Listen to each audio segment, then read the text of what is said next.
Kita akan mendirikan kemah-kemah di lembah ini. Tetapi keadaan di sini tidak cukup baik, Paman. Apakah tidak lebih baik kita kembali saja ke Haran? Atau pindah ke tempat lain yang lebih baik? Kita akan tinggal di sini untuk beberapa hari. Di sana ada banyak rumput bagi ternak-ternak kita. Dan besok aku akan naik gunung dan melihat ke sekeliling. Aku akan ikut naik. Oleh karena itu, bersiap-siaplah.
Kenapa engkau tidak makan sebelum roti itu dingin? Aku tidak lapar. Engkau belum makan sama sekali sepanjang hari. Iya, Sejak engkau dan Lut kembali dari gunung, engkau telah berubah. Ada apa? Katakanlah. tak ada apa-apa. Telah bertahun-tahun kita hidup bersama, Abram. Engkau tidak bisa menyembunyikan sesuatu dari aku. Karena aku sangat mengenalmu. Pasti kau tidak percaya apa yang terjadi. Bagaimana kau tahu tanggapanku padahal belum bercerita? Katakan saja, nanti engkau akan tahu apa pendapatku. Aku dan Lut naik ke atas gunung. Selagi kami di sana, aku berkeliling untuk mendapatkan tempat buat mendirikan kemah. Aku melihat pemandangan yang luar biasa yang belum pernah aku lihat sebelumnya. Sungguh? Ya, engkau harus pergi bersamaku untuk bisa melihat pemandangan itu. Baiklah, tapi apa yang terjadi? Lut pergi sendiri untuk menenangkan dirinya. Dan kemudian? Kemudian, ada sesuatu yang dinyatakan padaku. Suatu suara seperti guntur yang memanggil-manggil, "Abram, Abram." Lalu apa yang kau lakukan? Aku kemudian melihat ke sekeliling, mencari dari mana asal suara itu. Kau menemukannya? Sama sekali tidak. Suara itu seakan datang dari mana-mana. Lalu apa yang kau lakukan? Aku merasa begitu terpana dan merasa takut sekali. Aku berlutut mendengar suara yang memanggilku, "Abram," dan mengatakan, "Kepada keturunanmu kuberikan negeri ini." Kepada keturunanmu kuberikan negeri ini. Sudah kau renungkan makna dari firman Allah itu? Telah lama kupikirkan. Dari mana keturunanmu akan datang, bukankah aku mandul? Allah mampu melakukan segala sesuatu. Sarai, apakah engkau percaya padaku? Iya, Kepercayaanmu padaku sangat penting. Tapi bagaimana dengan orang-orangku? Akankah mereka mempercayaiku bila aku memberitahu mereka tentang janji Allah itu? mungkin mereka akan mempercayainya. Tapi aku tidak yakin mereka akan setuju untuk tinggal di daerah yang kering dan tandus ini. Entahlah. Itu membuat aku khawatir. Kemudian apa yang terjadi? Aku pingsan sampai Lut kembali. Ia menolongku turun dari gunung. Dalam perjalanan kembali, aku melihat sebuah pemandangan yang membuatku sangat takut. Berikan! Anak itu untuk dipersembahkan kepada dewa-dewa. Dia anakku. Kamu harus mempersembahkan dia. Dia untuk jangan.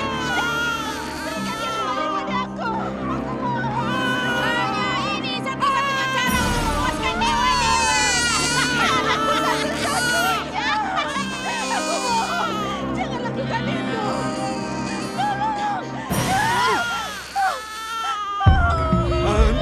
Hentikan! Sudah ratusan tahun, ratusan kurban dipersembahkan di bawah pohon ini. Kau tidak dapat menghentikan persembahan manusia. Ketahuilah, Allah kami melarang mengorbankan manusia. Jangan khawatir, anakmu akan aman bersama Abram. Tapi tukang sihir wanita itu tidak akan terpuaskan. Siapa wanita tua si tukang sihir itu yang engkau Dia maksudkan? duduk di bawah pohon itu. Dia meramal sesuatu yang akan datang. Dia mengucapkan mantra-mantra dan dapat mengundang para setan dan roh jahat. Lalu memerintahkan setan dan para roh jahat untuk melakukan sesuatu. Membalas semua perbuatanmu.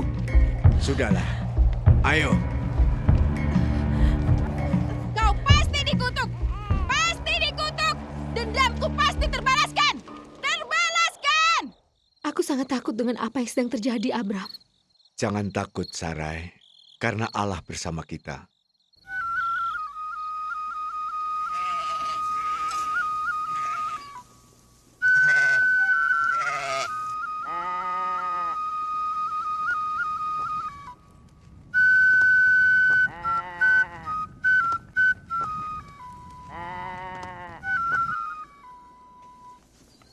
Assalamualaikum. Waalaikumsalam. Mengapa engkau tidak menggembalakan semua dombamu ke lembah? Baiklah, tuanku.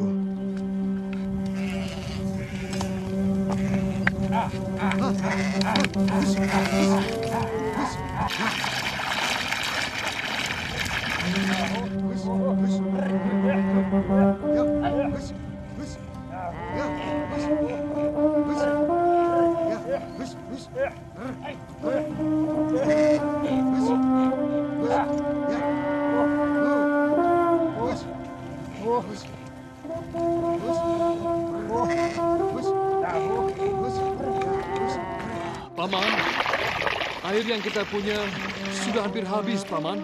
Kita akan mati kehausan bila kita tidak menemukan sumber air baru. Atau pindah ke tempat lain secepatnya. Besok kita akan naik ke atas gunung untuk mendirikan masbah, Untuk apa, Masbah? untuk beribadah. Kita tidak punya waktu lagi. Aku mendengar dari orang-orang bahwa di dekat sana ada seorang wanita tua yang menggunakan mantra-mantra dan ajimat-ajimat. Mengapa kita tidak meminta sebuah ajimat yang dapat digantungkan di masbah? Ya benar, mungkin itu bisa menolong. Lupakan ajimat dan mantra-mantra itu. Kita akan beribadah kepada Allah di atas gunung, karena Dia satu-satunya Allah yang benar. Abram, lihatlah keadaan kita. Kita semua akan mati kehausan. Allahmu tertinggal di Haran, Dia tidak ada bersama kita. Mengapa kita tidak minta tolong pada Allah setempat saja? Kita akan naik ke atas gunung untuk mendirikan masbah bagi Allah yang telah membawa kita ke negeri ini. Apa yang akan kau persembahkan, Paman? Kita persembahkan seekor domba tanpa cacat. Kalau begitu akan segera disiapkan, Paman. Eliazar, Iya, pilihlah salah satu domba yang terbaik. baiklah. Beritahu yang lain. Iya, baiklah. Ya.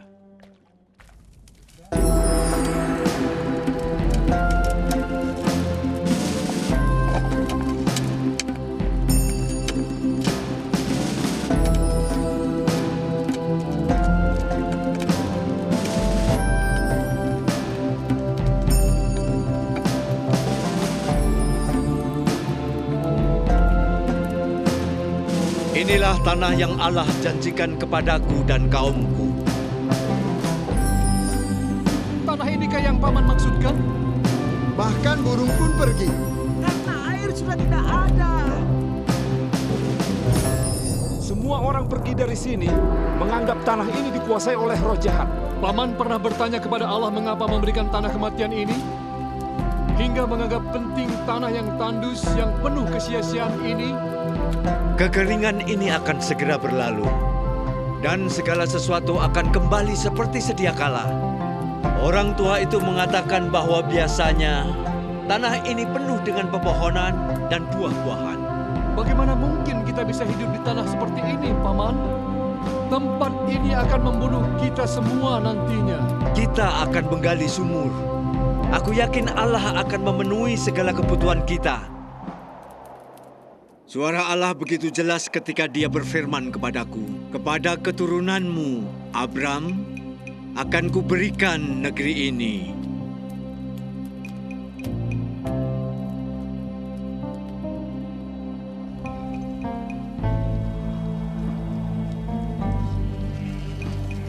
Apakah ada tanda-tanda adanya air di sini? Tidak ada, semuanya kering tuanku.